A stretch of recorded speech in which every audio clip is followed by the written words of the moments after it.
Good evening. So great to see so many of you here tonight, here in Jockey Club Hall for our public talk tonight from our wonderful artists from the States, Kurt Porschke. Right? I looked it up. So Kurt, welcome. Kurt, I think, is a fellow Midwesterner, I believe, but now living in North Carolina. So we're delighted to have him here. And he's going to do a talk with Roger Wu, architect and curator, and for this project. I think, how many of you have already seen the other installation of RedBall this week? Can I see a show of hands? Great. There's still, I believe, 4 or 5 more days to 4 days to go. And tomorrow is at Jardine House. So please check it out. And I'm just delighted when Roger and the team talked to us a few months ago about this project. I love public art. And as you can tell here at Asia Society, we have wonderful public arts up on the roof and all over the campus. So to have an opportunity like this, to host an artist, and this is the longest running, I think, since 2001, and I have seen various video of where Kurt has installed this RedBall project all throughout the world. So here in Hong Kong, we're just delighted Asia Society Hong Kong can be one of the stops, and we've gotten some great visitors today. And as the sun is setting, I think by the time we finish this talk, I think the RedBall is going to be gone. But if you had a chance to see it and take photos of it, this morning when I was taking the MTR to work, I wanted to see if I could see it down by United Center. And you could. So I took a photo, United Center, the bridge, and you could see the ball tipping there. So that's one of the reasons I love public art, in that, you know, it kind of elicits wonderful feelings, and it makes you think about a space, and especially in this case, Asia Society, our architecture.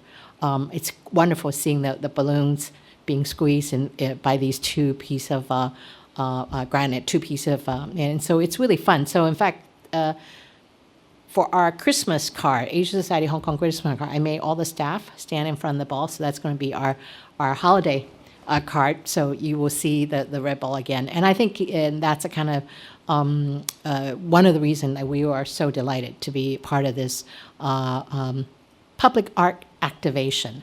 So I think with that, I'm not going to say any more, but you've seen our program coming up. Follow the ball. And follow the ball, and, you know, have an engagement and touch it. That's another reason I love what this project is about. You can actually touch the work. It's not like a museum where nothing can be touched. But this one you can touch and you can push and you can do whatever you want with it. And so it's projects like this that Asia Society Hong Kong is all about, you know, whether it's public programs, business and policy, arts and culture, education. This is why we're here. So those of you who are not yet members, please consider becoming a member. And as you can see, we have a lot of program coming up, especially this month, involving design. Last week we had Mr. Thomas Heatherwick here. Next week we're going to have Henry Steiner. He'll be doing a talk here with us about his work here in Hong Kong, and we also will be taking people to go and see the IMP exhibition over at M+, and there will be a public program next Friday by an architect who used to work with Mr. Pei. So these are the kind of projects that Asia Society Hong Kong are always delighted to host. And I see a lot of students. Get your question ready, because you're going to be talking directly to the artist, and you have any question you have, I'm sure he's going to be happy to answer it. So enjoy tonight's program, and I look forward to welcoming you back to a future Asia Society program, and wishing you a great, happy holidays. Thank you.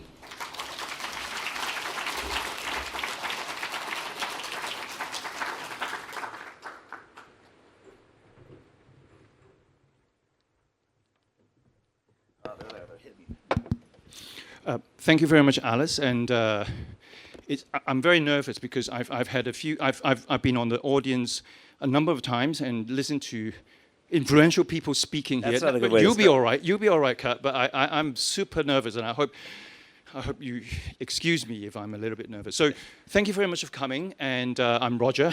And Kurt and I have a few things in common. obviously we're art lovers and so on, and we're both architects, so it makes us we can talk the same language. Well, I'm an artist, not an architect. Artist and architect. I'm not. Yeah, I'm just an architect. Mom wanted an architect, but she got an artist. Okay, so. great. I've been lucky enough to have had some conversations with Kirk over the last few days, and I don't want to be too selfish, so I thought, well, let's have a conversation where people can hear what we talked about. And I think some of the ideas we talked about, sorry, we have to repeat some of the things we've talked about here in front of these people. So please bear with us. Tonight we'll have about an hour. I'd like to divide our conversation into 3 parts, and then we have Q&A. The reason why I want to divide into 3 parts is, no pressure on you. Tonight we have a whole host of people from different spectrums of life. We have students, we have a lot of architects, we have some urban designers, we have some landscape designers, and we have some art lovers. We have so it will be from left, right, and center field sort of questions. So first of all, I like to talk about the ball. Obviously, the ball being the ball, and then I would like to talk about the context, because as Alice says, it's an urban kind of public art. So the context is probably, if not more, important, just as important as the ball itself. And then I want to spend some time talking about what I call what next. I don't necessarily mean where it goes next, but we can get there when we get there. So that's and then get your kind of questions ready. We want to encourage a really kind of interactive sort of session at the end. So roughly about an hour. Unfortunately, the light, as you can see, has all kind of gone. So we're now taking down installing the ball. So if you want to see it, it will be in Jardine House between 11 and 6 p.m., 11 a.m. until 6 p.m. tomorrow, between Jardine House and the post office. So, okay, so here we go. The ball. Is that the question? No, that's not the question. No, to spare you from some of the basic questions, it is the same ball. It's 5 meters wide, 220 kilos. Yeah. I like to ask a question. It's a sort of open-ended question, because obviously it's been around since 2001. So it's been to 47. This is the 48th city. The last one was in Tainan, and I wanted, in that period of over 20 years, although it is the same ball, was there any phases of its development which kind of has its kind of different characters, different way of looking at it, or how has it evolved, if it has? Yeah, no, for sure. First, thank you everyone for coming.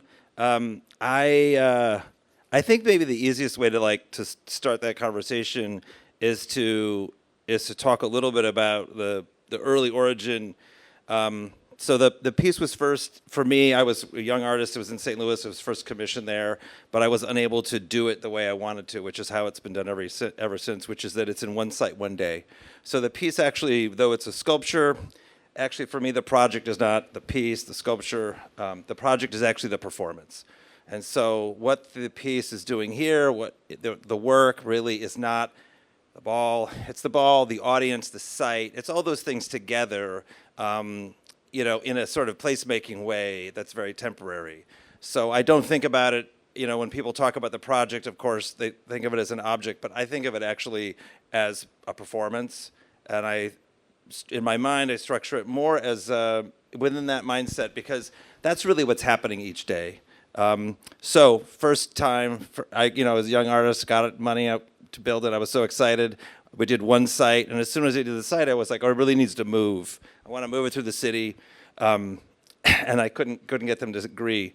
So I took it to Barcelona the next summer. I was teaching at the time, and I was doing a residency, and I did a series of sites in this pattern that's been ever since, which is every day a new site. But it being Barcelona quite a bit long ago, they were all illegal, and I just had gathered some people from the artist residency I was in, and we just did it. But that was the origin, really, of the framework that the piece has been ever since, and that it's performed through a city. And for me, that's very important, because the piece isn't actually object-based, it's audience-based. And that's how, even though I'm a sculptor, I think about it in that performative or placemaking context, even if it's just for one day. And when I like the way that you said it is a performance. So what role does a ball play? I mean, is it a backdrop? What is the role of the ball? The lure.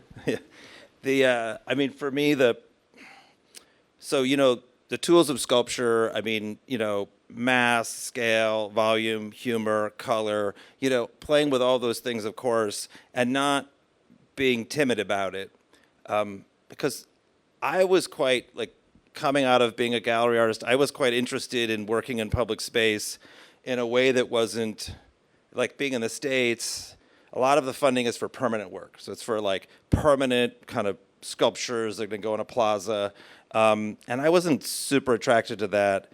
And I wanted to do something that would play with the space of the city as it pre-exists, that I didn't need to modify the city. I wanted to see it and play with it.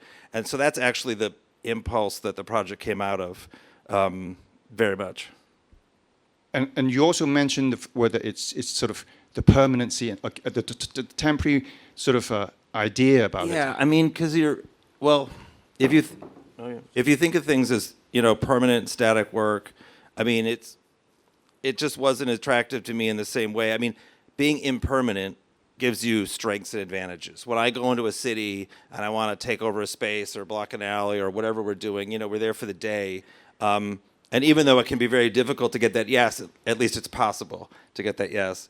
And that also builds part of the performative aspect. A performance starts, it builds an arc, and it ends. And I think very much that's important, at least for this work. And it's interesting because obviously a call out to art partners. I mean, they did a great work in making this happen here in Hong Kong. And it's interesting for me because one of the earlier pieces of work with an artist, Anthony Gormley, is still there. That's kind of quite permanent, whereas the ball is been and gone. And that for me is also kind of interesting about how public art has different ways of interacting with the city. And for sure. I mean, I actually, especially when I was in school, I was a huge fan of Anthony Gormley's work. And but yeah, so that's an example of a permanent installation that our partners achieved on rooftops all over Hong Kong, which is amazing. I think that for me, working within an urban environment, especially in the States, overarchingly, there's more and more desire to make pieces that are implementing an agenda. And I was just always drawn to the idea of using the tools of art, the tools of sculpture, the performative aspect of the piece to bring people in, to be invitational. So for me, the piece very much operates that way. It operates as an invitation. A lot of we do the first day and there's press that comes out and they're like, what's the right thing to do with it? And there's no right thing to do with it. What's the message? Well, it's not a symbol. I'm not moving a symbol through a city. We're building a performance through a city. And I think those things can be hard to communicate, but they're the underpinnings of why it has the emotional connection it does. I mean, it's interesting because it's the same question that came up a few days ago when we were talking about it in the at Museum of Art, and I think it's exactly the same question. What is the story? And we were unlucky enough. Well, no, we were lucky enough. There were a few pieces of public art happening at the same time. There were the pandas, and there were Pokemon, and so on and so forth. And in a way, that question that came up was precisely that. So, what was the red ball? The message? What was the story of the red ball? And I think for that, the person who asked that question, his or her idea was it a Pokemon? Was it a panda? That they got the story straight away if it was a symbol of something. Right. Yeah, I mean, it's understandable. I mean, there's branding work like those things you're talking about. Those are commercial projects, and visual from fashion to architecture. I mean, ideas flow in all directions. But for me, I don't. For instance, we're talking to the street team. This is maybe a better way to explain it. We're talking to the street team before we launch. There's always a team on the ground that kind of is there to help the public, talk to the public, stuff like that. And one of the things I say is when people come up and if they have questions, one of the first questions is always going to be, well, what is it? And over time, what I've learned is the worst possible answer is it's art. Because when you're working with public, that means, oh, I know about it, but you don't. And that's not that interesting. And so what I work with the street team to say is, actually, it's here today till blah, blah, blah. It's going to be tomorrow. It's moving through the city in this series of locations. So we're talking about it as an action, as an activity, as a performance. And after we get over that hump of like, oh, okay, now they understand it's not a thing they just happen to run into. It's happening through the city. That opens up like that aspect of imagination, which I think is really important. Because inevitably with the work, people, once they understand how it's moving, think where they would put it in their city. And for me, that's really potent. It seems simplistic, but nobody walks into a gallery except a painter and looks at a painting and says, I would have painted it differently. But with this piece, people feel invited in. They feel ownership over it. It's celebrating their city. And so rather than getting offended by that, I love that. And to me, that is why thinking about working in public space is also about working in public imagination, and that's to me that's what differentiates it. I like the word imagination, because just talking about the street team, because throughout the days a lot of them were doing videos and asking kind of questions as people. So I just want to share with you two instances. I think there was one in Xiuhongshu. The guy did a video. And it was very short, but the two words that he said was, there are lots of possibilities. And that captured, in a way, it is about the different people's interpretation of that possibility is the key.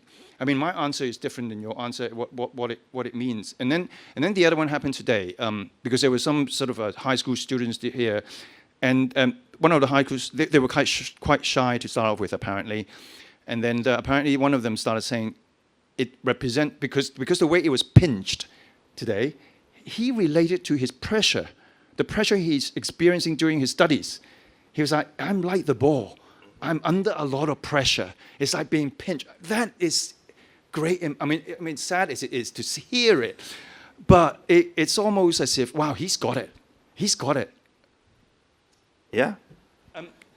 Exactly. So moving on, we talked about the ball for about 10, 15 minutes. The context, because we also talked about it as a performance in the city, yeah. And he talked about it. Now, you came and visited Hong Kong, and you chose the sites.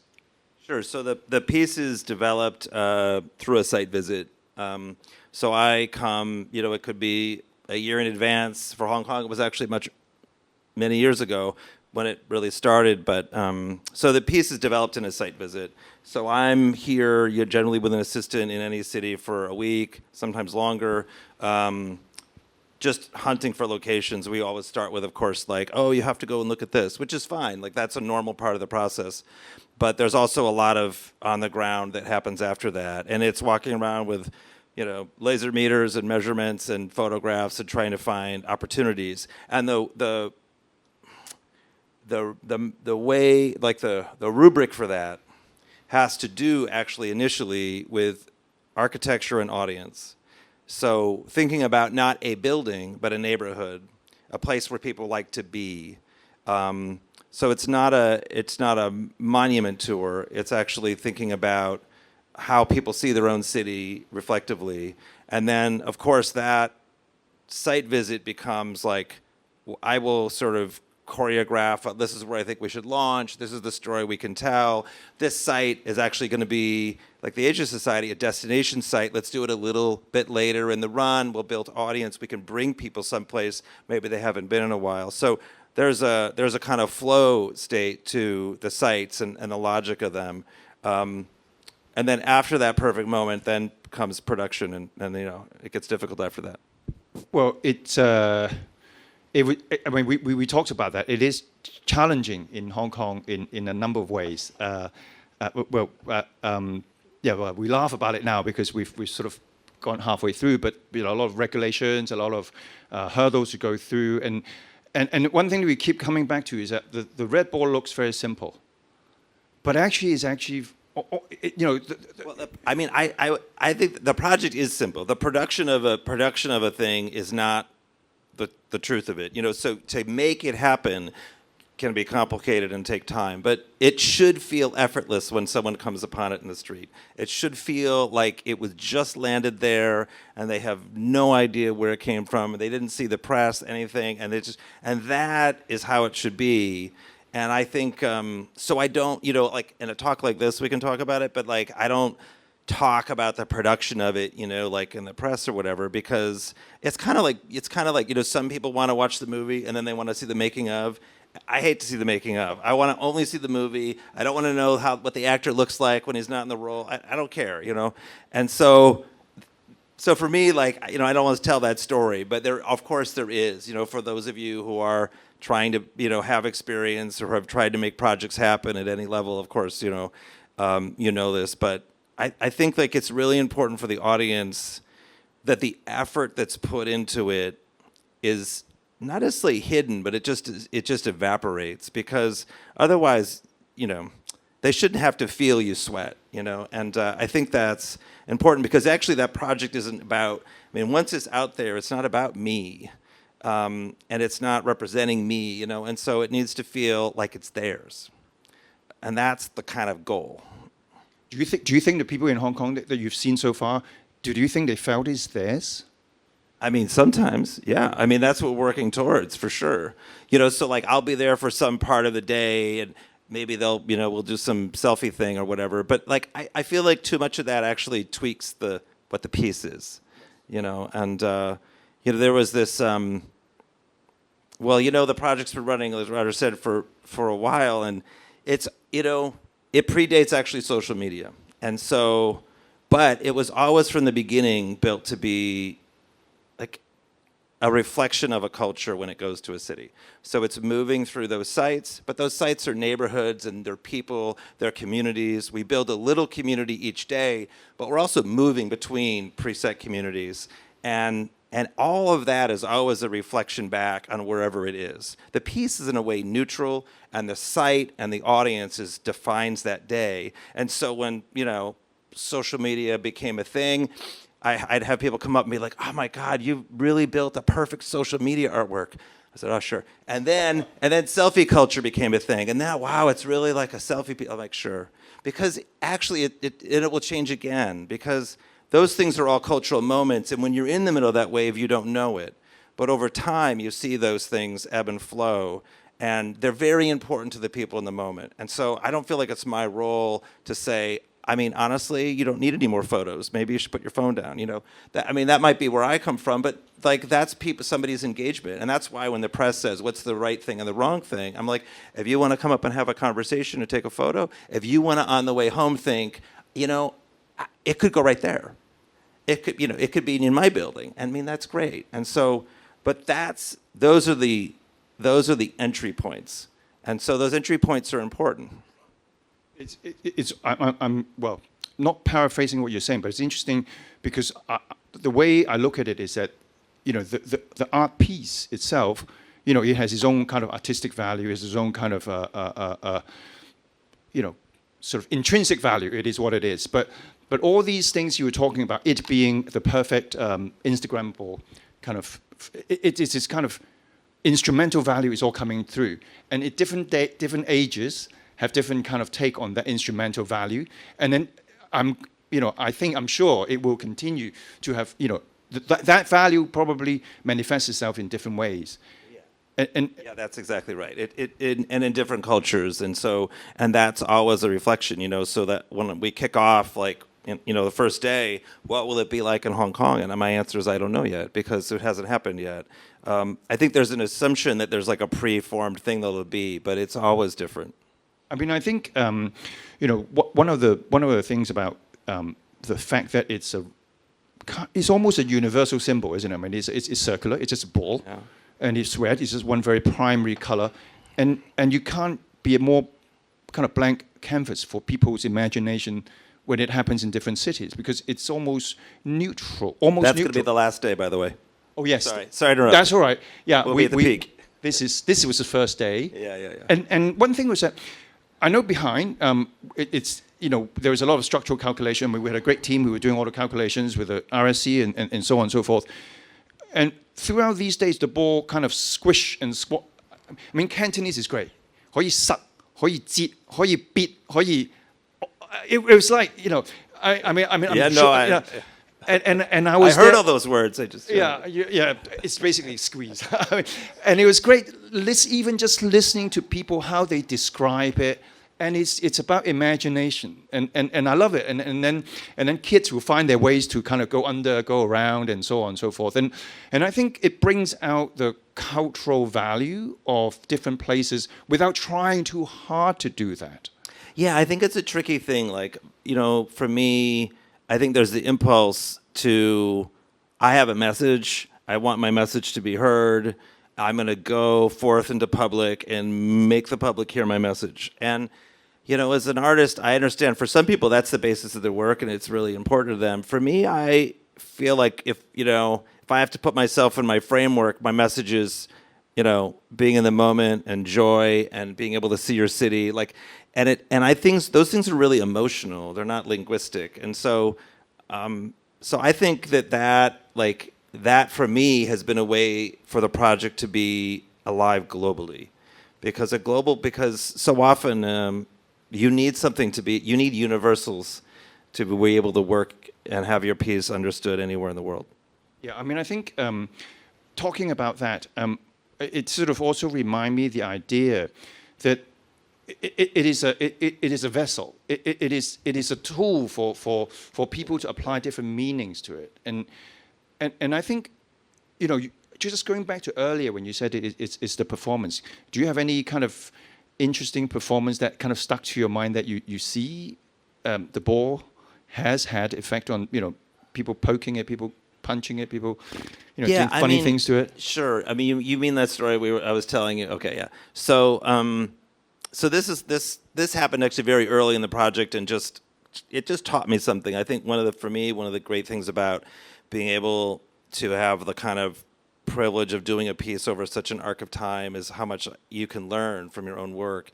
And but early on, actually in Barcelona, we were in this little street in the Gothic Quarter, and I was probably messing with my camera because it was like me and a couple friends, and this guy comes through the alleyway, and he's walking, and he's a businessman, he's got a briefcase, and he's coming through, and he's like on a mission, and but he can't, it's like 15 high and it's right near him, but he's not looking at it, and then just as he passes it, he reaches behind his back and touches it. And in that moment, I understood, it's a permission thing. Like, he doesn't feel permission. Like, he might want something, but he can't give himself at that moment. And I've seen versions of that pattern happen over and over and over again. Like, what permission do we give ourselves in public space, culturally, individually? And for me, that has always been a fascinating aspect of the piece, because it does vary culture to culture, and it's not a high-low, right-wrong. It's just the nature of what it feels like to be, in public space. I mean, it's very interesting because one of the jokes that we had at the beginning was because in Hong Kong, if you go to any public space, the first thing you see is the signs of don't do, don't do, don't do, don't do, right? And I was kind of thinking, well, maybe what we should do is do. Right. You can poke it, you can kick it, you can. But even that's instructions. I don't want to give instructions. Even that is instruction. That's right. Yeah. That goes back to a point. One thing that was very good is that there is always it's very tempting to stick a logo on it. I mean, no, it's not. Not for you, but they were tempting for other. I mean, it's good that you have. Sure. I think it is exactly your insistence that is so pure for 20 odd years. I mean, that's to be admired, I think. In all seriousness, I think like that impulse is also something that shifted over time. The commercialization of public space, the commercialization of creative projects and creative work, like that is a juggernaut that's like, that didn't exist in the same way. But in terms of my personal experience with the work, I think there's times when people will joke, like we'll be on this, we're talking to somebody in the street and they'll be like, wow, that's a great job. How'd you get that job? That's a great job. And somebody will say, oh, what's it like to follow this thing around? Because they just figure I'm like, the guy who blows it up, and I've got like a gig and it's not. And so in that moment, like for me, what's really, it's like it needs to feel like that's simple, and I don't really once you cross this other thing, we're like, oh, marketing, branding, whatever. It's like, that's not like you've taken something away from that audience. You've taken something away from them, and I'm not. It's uninteresting to me, and I think so. While what it means to do marketing has changed. It's not. For me, you need a piece, you need work to be able to be in public space and feel like it's not lecturing people, it's inviting them, and they're not, and no one's, you're not asking anything of them. The first day we were handing out the pins, we didn't explain to people that they weren't being charged, and so no one took them right away, and then we had to actually tell people, no, they're free, you could just have one, So we talked about the ball, we talked about the context. Want to move on a little bit and talk about what next. Apart from that, it will be in 4 different places today, and in the next 4 days. So the idea is that, look, in 4 days' time, the ball will leave Hong Kong. For me, I would like this exercise to be a step in encouraging people to be more imaginative about our city, to have more demands on our public spaces, to have more demand in terms of how public art should play in our sort of city. No, for sure. And demands is an interesting word, but yeah, I think that I was thinking about this because we talked about this a little before, and so that arc we were talking about with social and how that's shifted things, and so there's, 5 days in now, I feel like Hong Kong, in terms of future programming and things like that, I think there's like everything, there's a strength and there's always a flip side to that. So Hong Kong's been very lucky in ways that it's had a lot of its audience, if you think of it in the math sense, has had a lot of big projects come through. They're very used. So there's a habit that's been built, a pattern that's been built. And so people are used to that pattern. They're used to coming out and seeing the thing or whatever. So in a way, from a creative programming standpoint for a city, that's great. We've built an audience. The audience has an expectation. The difficulty that I think comes next for Hong Kong is that, and this is we developed something specifically here, is that the audience has been built with a certain expectation, but they haven't been built with the expectation of meaning. They're used to coming out and seeing, but they're not used to coming out and thinking. And so that evolution, I think, is what comes next. It's part of why, for the first time ever, we've done on the street, these videos where we're just talking to people and we're asking them not even what they think of the work, an endorsement, just what's their thing, and putting those, and all of those is what's going out in the project, so that it's not us talking about it, it's not me talking about it, it's the city talking about itself. And I think that, for me, was a real goal, because I think it's so important to understand that when you're building, whatever you want to call it, in Europe that would be spectacular, but whatever it is, you're building bigger, larger, attention-seeking projects, that they're on the way to a thing. They're on the way to an experience in your city or an experience with your friends. They're on the way to meaning about how you look at your city and the spaces in your city.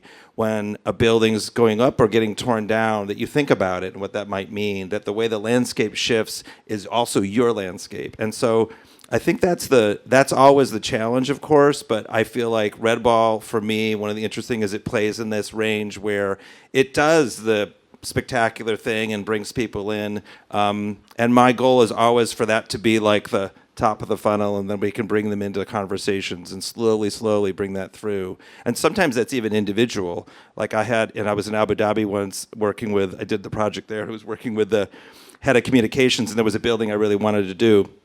It was fabulous, 50s, concrete, taxi stand, and bus stop, and it was an architect from that region, the 50s, and they were like, well, it's dirty and old, and we're going to tear it down. It's not chrome.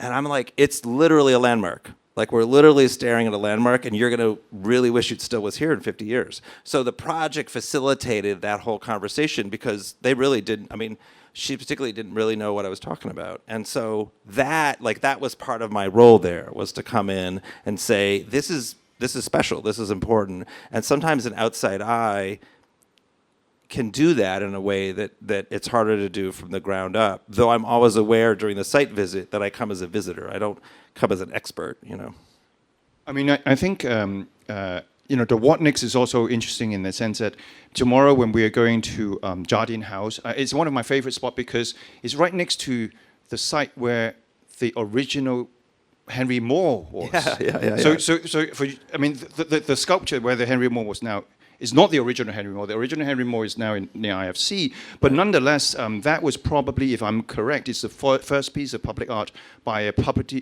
developer in Hong Kong. We're talking about early 80s and so on. And, that's great. And Good the narrative of public art has changed. And tomorrow there will be a kind of a conversation between, well, sort of a silent conversation between the two. And I think that's kind of, I will take time to think about the what next question. Yeah, I mean, it's always like, I think it depends if you're imagining it as the what's next is an audience question, a programming question, or a city planner question, or thinking about, how municipal spaces get activated. I mean, it depends how you're looking at those, but I think it's an important question for sure to be always thinking about. And it's also, but I know you teach as well, it's also a question I challenge the students as well, because I mean, it's so easy to look at what's happened in the past. It's so easy to describe what's happening now, but using those two to inform what's happening to the, or to imagine what's going to happen next was actually more fun, I think. Yes. Okay, I think we've, unless there's anything we want to add, I think we can talk until the cows come home, but we won't.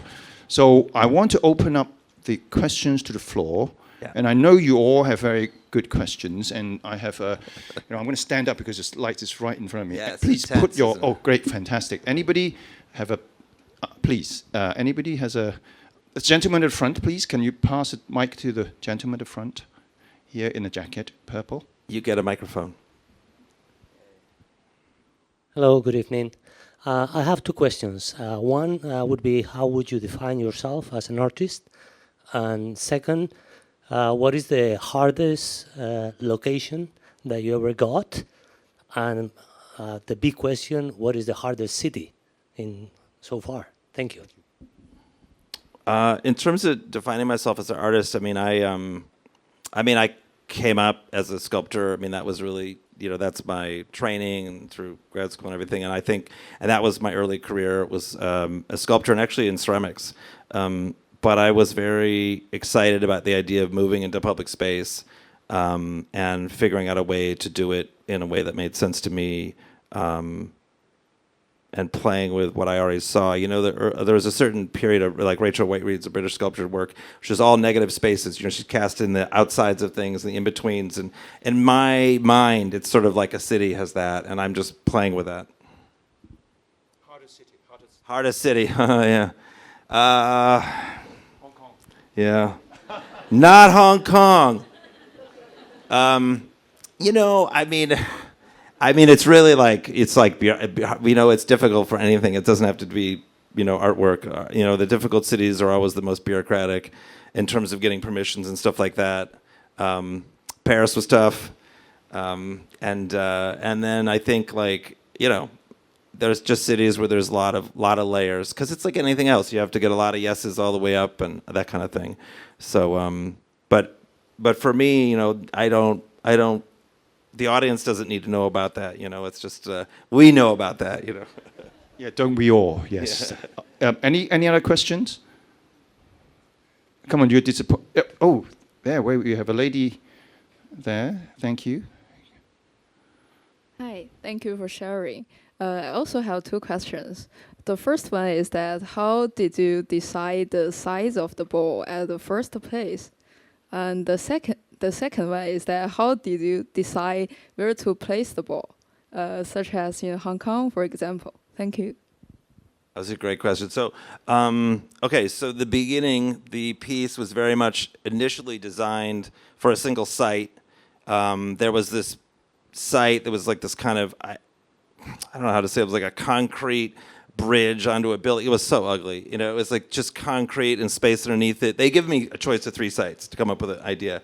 And they were clearly giving me 2 sites they wanted me to choose. One was like a CBD business district. One was a pretty park. And I think they decided they need 3. So we'll give him the concrete armpit, and he'll choose the park, So of course I chose the armpit. And And so I drew. I really, honestly, I was working through many ideas. I think I actually at the meeting the next day, and I drew it. I just drew it in this huge ball smashed. Like the point was to show the weight of the space. I wanted to show the physicality.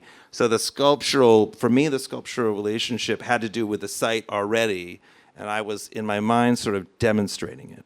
It was demonstrating the weight and the mass through smashing of the ball, and the reason it's the height it is, besides being that initial site, is actually because architecture, everything, it's built off the scale of our bodies, and so it's like a single increment. And when you look through space and you look through a city, everything is scaled off of people. And so the height of the ball is very deliberately kind of like a awkward two and a bit of people of height, and it kind of doesn't fit in a lot of places, which is the goal. So, because it's actually always pinned in a location with air. So I need to find sites. This is part of the design constraint of the work. I need to find sites that literally will hold it. And then I need to convince the city that it will stay there.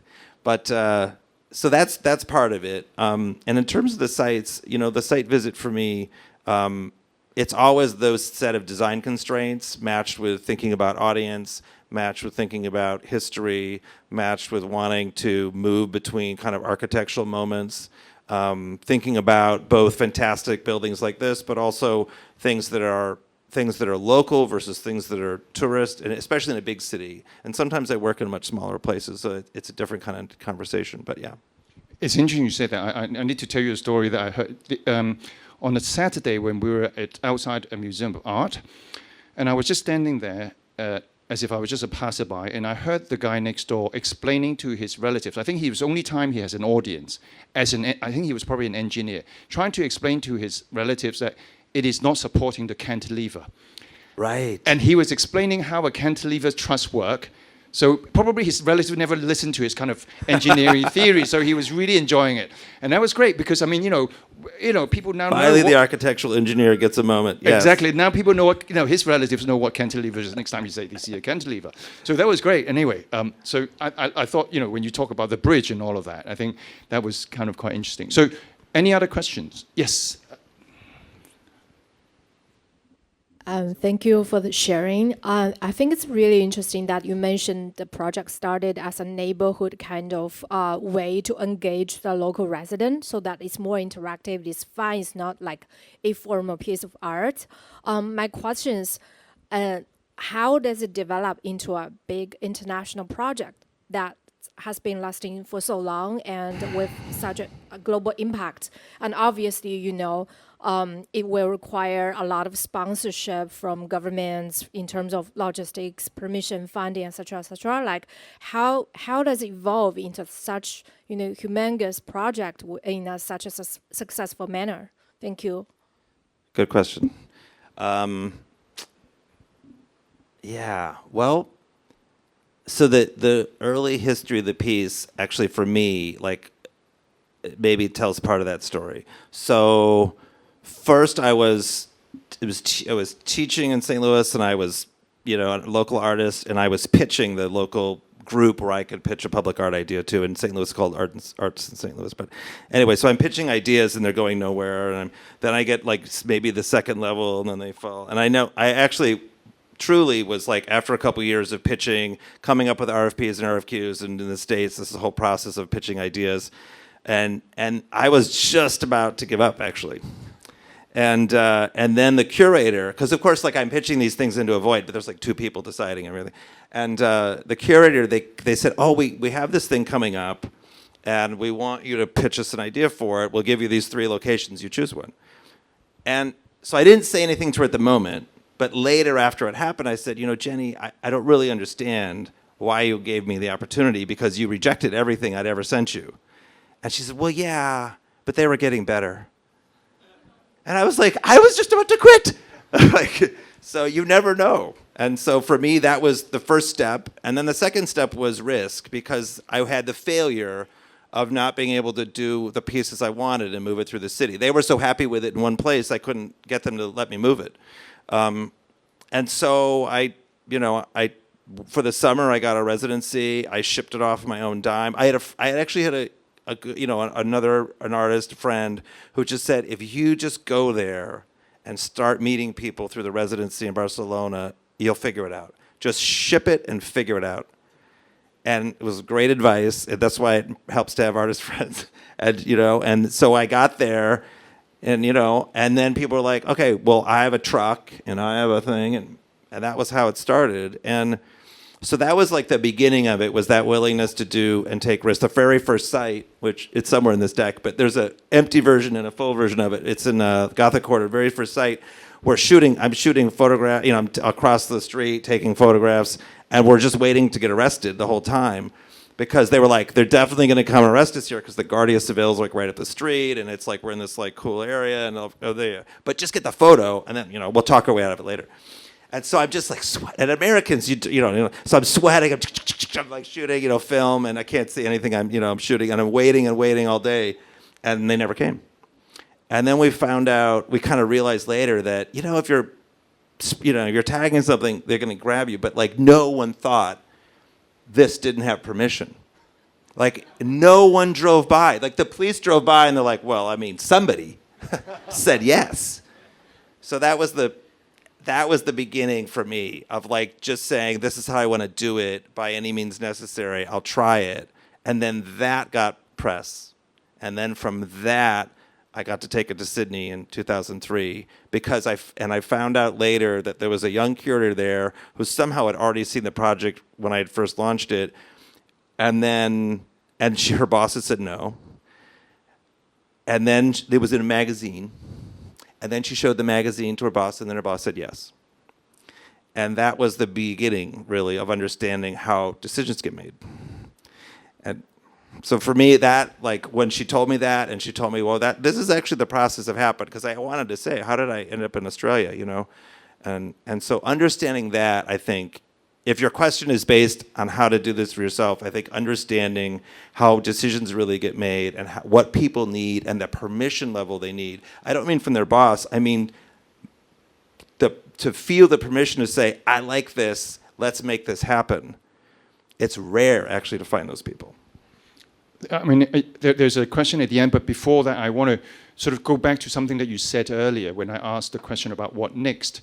I mean, we've heard that story from you as an artist, but to answer your question, what next is also from the kind of ground up.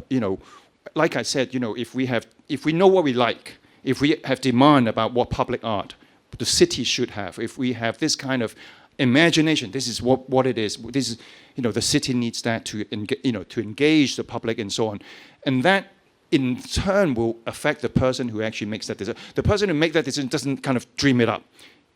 Or sometimes it does, but I mean, sometimes they do. But I mean, they kind of listen. They know what people want to see, and that, in a way, is what we can do as a city to kind of.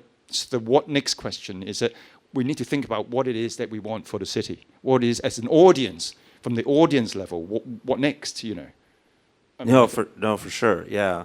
The only other thing I would add to that about, I guess the question sort of is about, in a way, career development.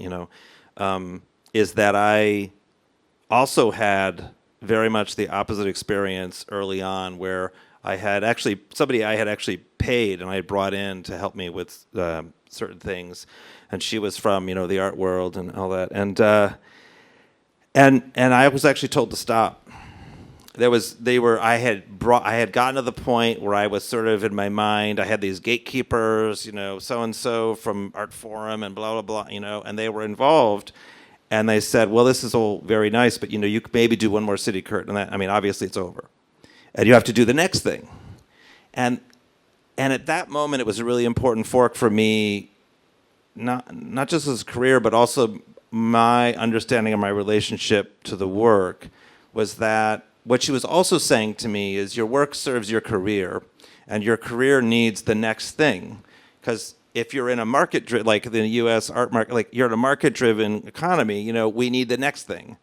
And so there was two forks, there was a fork, like I could go towards that, and what all she was describing or I could go what I perceived to be as like what the work wanted to do, which was to be invited and travel and go and to move, right? And so how do I say to Hong Kong or any city, well, actually, you know, I would love to come, but I can't do it anymore because I've been told, you know. And so I had this fork, and so I chose the work, but I also realized I was choosing not to do something else.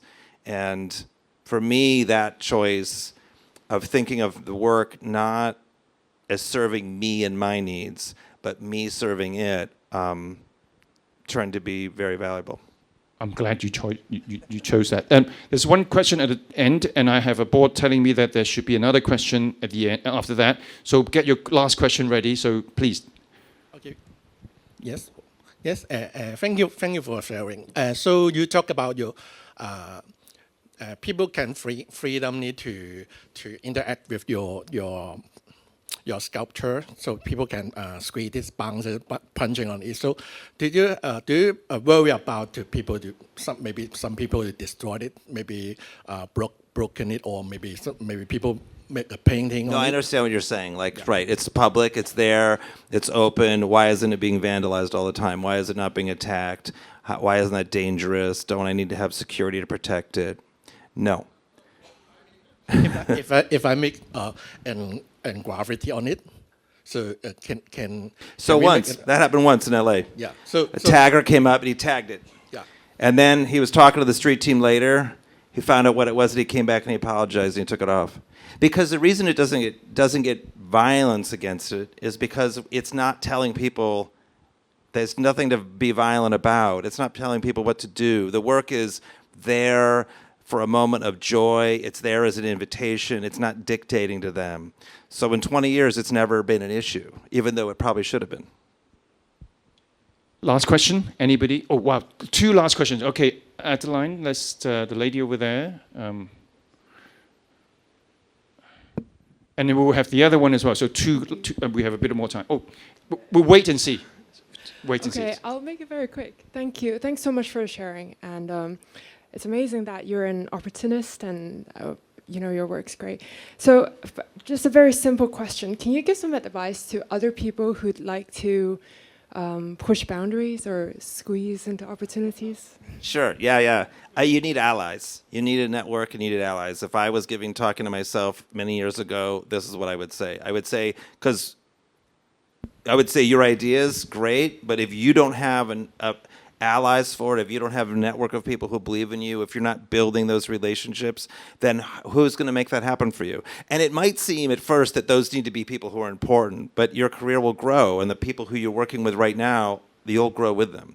And so it's not only about people who right now in this moment can change things for you. It's also like the ally who said, Kurt, just pack it up and go to Barcelona and figure it out. And I was like, that was my ally.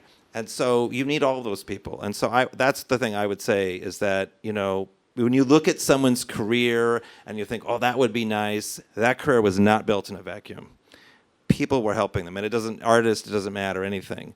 So that's the thing I would say to my younger self for sure, is thinking about all the people around you and how they can be a part of your journey and how you can help them.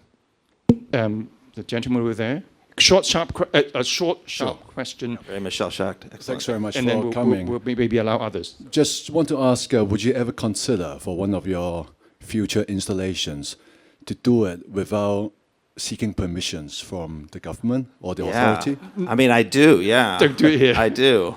But because I think that's officially quite tempting, no, but yes.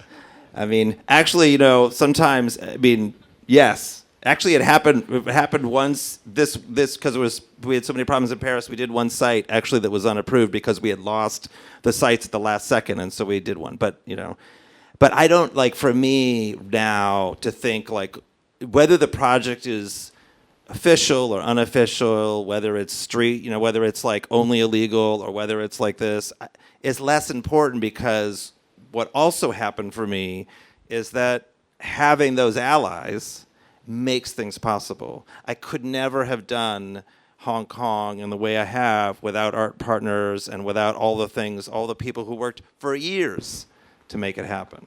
And so that's So, that's also part of it. There was a moment in my career when that was really valuable, to take risk and not worry about it. But it's not the definition of the work. It was a way to get somewhere. Yeah.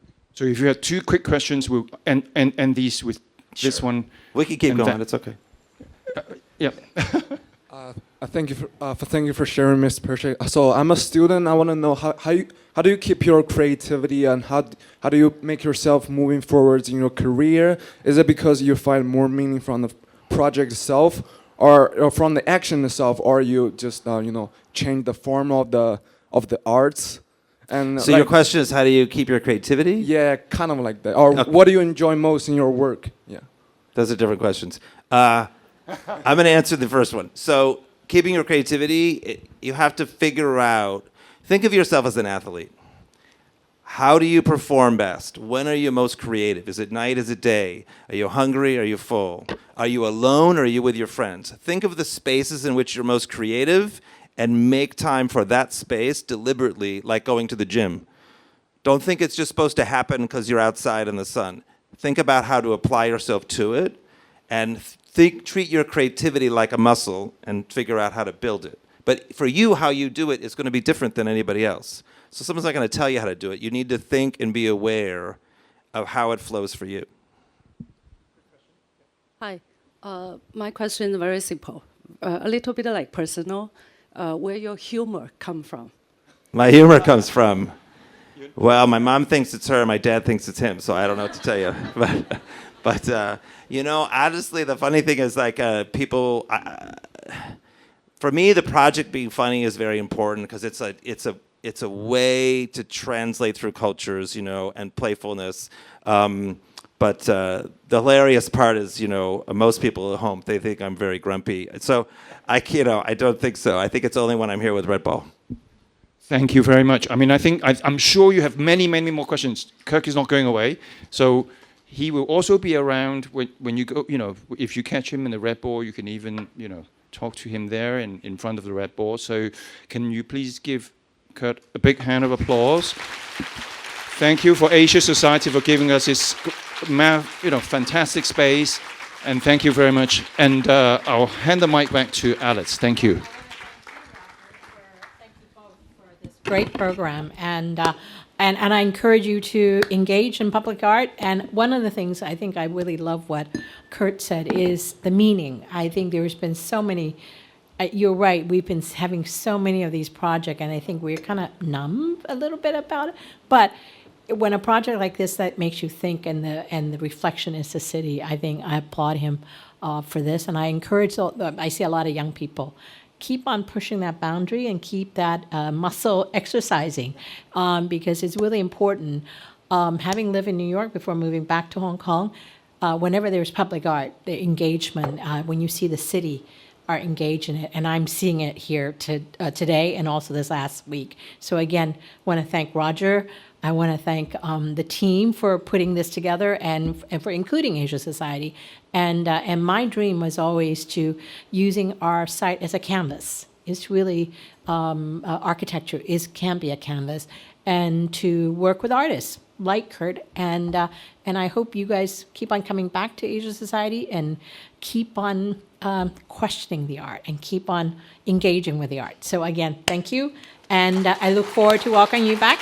And enjoy. Tomorrow, Jardine House, 11 to 6. Thanks. Yes.